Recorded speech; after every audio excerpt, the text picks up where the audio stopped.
This is a lesson on dependent subjunctives with a focus on fearing clauses.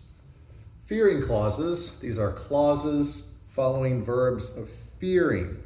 They are originally wishing clauses, whereas English really takes into account what we're afraid will or will not happen, or what we are afraid has already or has already not happened. Latin really takes into account the feelings of the speaker. The feeling of the speaker, the fear of the speaker, and their wish, their will, or their desire that the thing either happens, does not happen, has happened, or has not happened. So it has to do with the wish, the will, the feeling of the speaker.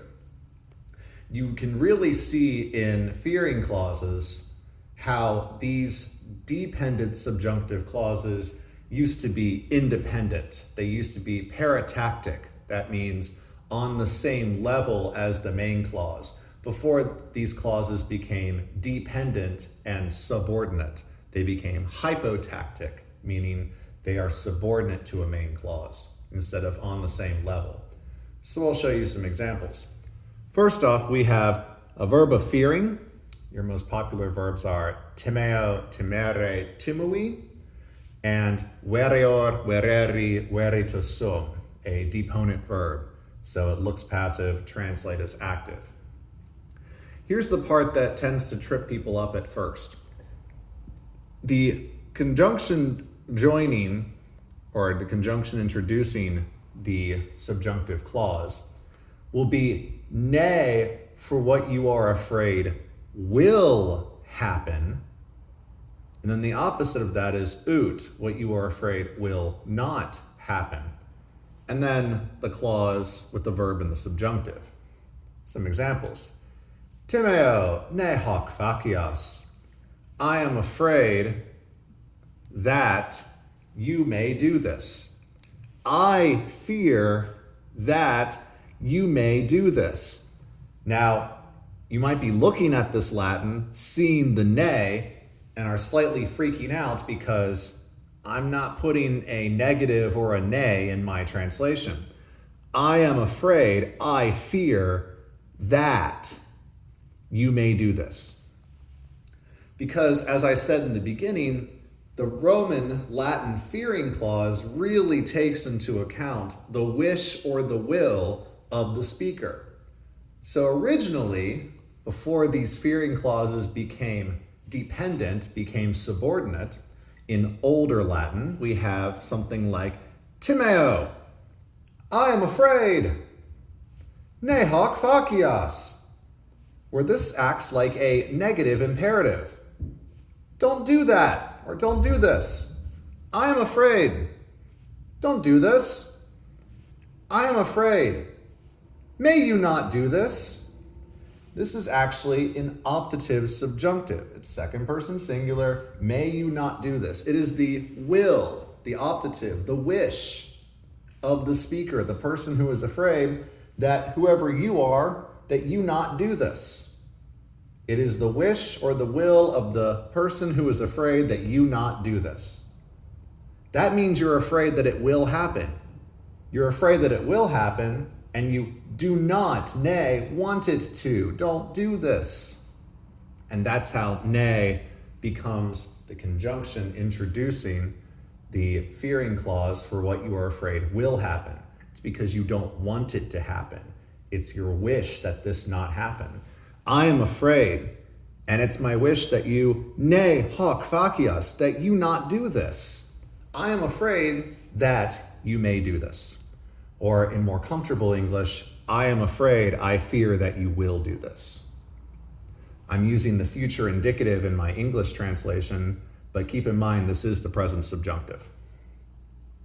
Another example, veritus sum ut hoc faceres. So I have instead of ne, ut. This is perfect, looks passive, deponent verb, verior, vereri, veritus sum, translate as active. I feared, I was afraid that you might not, you have to add the not do this. This is just the opposite of this. So, I am afraid, may you not do this. It is my wish that you not do this. The opposite is just going to be ut. I'm afraid that you will not do this. I fear that you may not do that, or you might not do this. Sometimes you do see ne non instead of ut. So, veritas sum ne hoc non faceres. That is also an option that shows up in Latin. Okay, for the first time, we actually have the full sequence of tense chart. And I have a video on sequence of tenses, but go ahead and apply these to fearing clauses. So I've said this several times already. We have primary sequence and we have secondary sequence.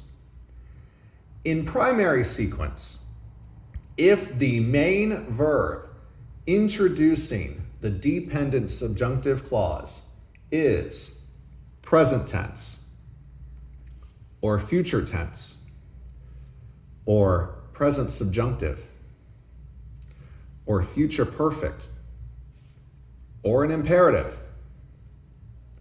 then it will be followed by, in the dependent subjunctive clause, either a present subjunctive, which will show an action that is contemporaneous or subsequent to the main verb that introduces it, or the perfect subjunctive will show an action that is prior to, before the main verb that introduces the clause.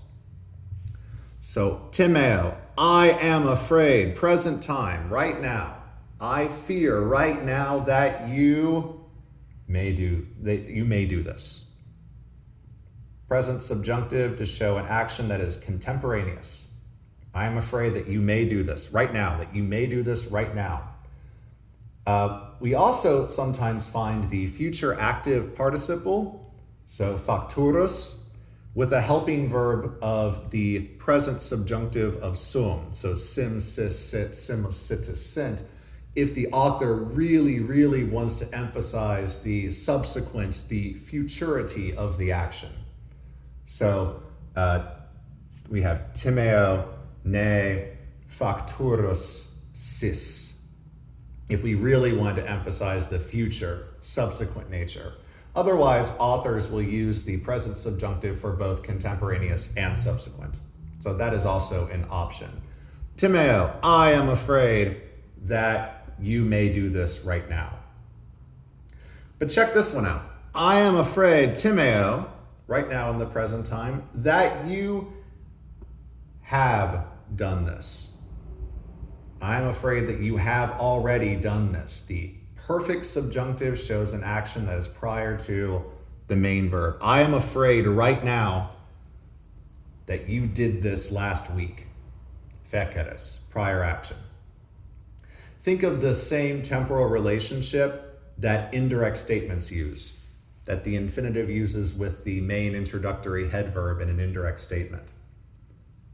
And for secondary sequence, if the main verb is imperfect, perfect, or pluperfect, then we followed by the imperfect subjunctive for contemporaneous subsequent actions and the pluperfect subjunctive for prior actions. So I feared, I was afraid yesterday, last week, last month, that you might do this. At the same time, yesterday, last week, last month, that I was afraid that you would do something. Imperfect subjunctive, that you might do this back in the day. But if yesterday, last week, or last month, I was afraid, I feared that you had already done something, the pluperfect subjunctive shows a prior action to when I was afraid of it in the past already. I was afraid last week that you had already, the previous prior week, done this thing. So fearing clauses use all of these options, primary sequence and secondary sequence, where we have the present, future, present subjunctive, future perfect, imperative, followed by either the present subjunctive for contemporaneous or subsequent action, or the perfect subjunctive for prior action. And secondary sequence, imperfect, perfect, or pluperfect is the main verb, followed by the imperfect subjunctive for contemporaneous or subsequent action, and the pluperfect subjunctive for prior action. Also keep in mind that a verb of fearing will be followed by a dependent subjunctive clause introduced by, this is kind of weird, nay, for what you are afraid will happen, and ut, what you are afraid will not happen.